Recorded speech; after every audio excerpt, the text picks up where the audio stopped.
Profesor, ayudantes, compañeros, este trabajo se inserta dentro del Congreso de Riesgo de Tsunami del segundo semestre del año 2014. Nuestra investigación se titula Planificación territorial y riesgo, lecciones aprendidas en la construcción de viviendas en áreas de riesgo de tsunami posterior al mega evento del año 2010 en Chile. Mi compañera Mirta Peña y quien les habla, Pablo Salinas, ambos estudiantes de Geografía de la Pontificia Universidad Católica de Chile. Resumen. Luego del gran terremoto y tsunami ocurridos en el año 2010, se originó un proceso de generación y actualización de normas de construcción.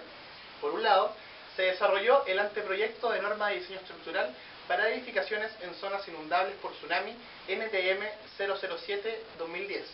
Y por otra, se fortalecieron las normas de diseño sísmico en edificios NSH 433 y la de hormigón armado NSH 430.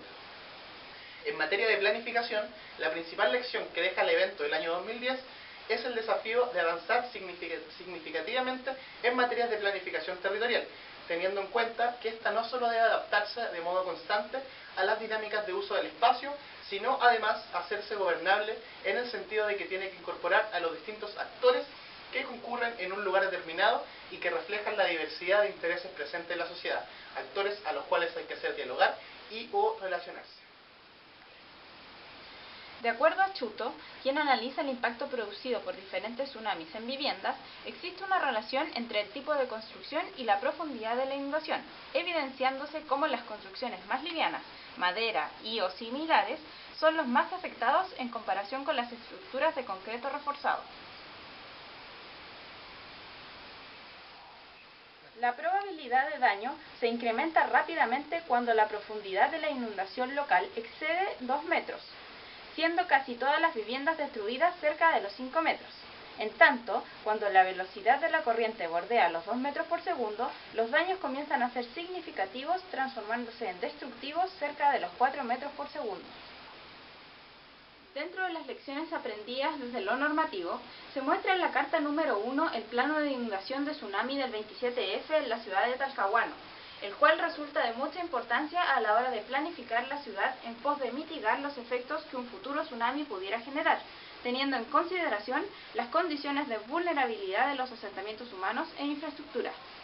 Para planificar un territorio bajo una óptica riesgo sustentable, se deben conocer las amenazas naturales del lugar y las condiciones de vulnerabilidad de los asentamientos humanos e infraestructura, existentes o potenciales, ejercicio que puede plasmarse mediante zonificaciones expresadas en mapas y validadas por los distintos actores que confluyen con sus intereses en lugares amenazados por la dinámica propia del sistema natural. Viviendas en áreas de riesgo de tsunami en zonas del centro-sur de Chile. Las estructuras que requieren ser protegidas de los efectos de inundación por tsunami debido a que se emplazan total o parcialmente en terrenos en que los instrumentos de planificación territorial y las leyes vigentes permitan edificar y que esté definida como un área de riesgo de inundación o zona potencialmente inundable, deberán ser diseñadas por un ingeniero civil o arquitecto de acuerdo a las recomendaciones establecidas en la norma 007-2010. Para estos efectos se distinguen las siguientes situaciones. Letra A. Edificaciones emplazadas en áreas de riesgo de inundación y zonas potencialmente inundables destinadas a la habitación. Se deben proteger construyéndolas elevadas sobre estructuras de soporte o sobre un relleno protegido, diseñados o verificados por un profesional especialista, construyéndolas en terreno natural no perturbado, de modo que la zona destinada a la habitación se ubique sobre la cota de inundación, debiendo incluir un acceso libre hacia rutas de elevación. En nuestro póster contamos con 3 imágenes que grafican esta situación. La primera, la imagen número 1, en la cual se muestran casas con columnas en edichato. La imagen número 2 muestra las casas con columnas en columo. Y finalmente, la imagen número 3, que muestra edificios de baja altura en dichato. La letra B de la norma habla sobre edificaciones emplazadas en áreas de riesgo de inundación y zonas potencialmente inundables y no destinadas a la habitación. Cualquier edificación o parte de la misma con destino no habitacional deberá construirse considerando alguna de las siguientes opciones. Paso del agua sin mayores obstáculos.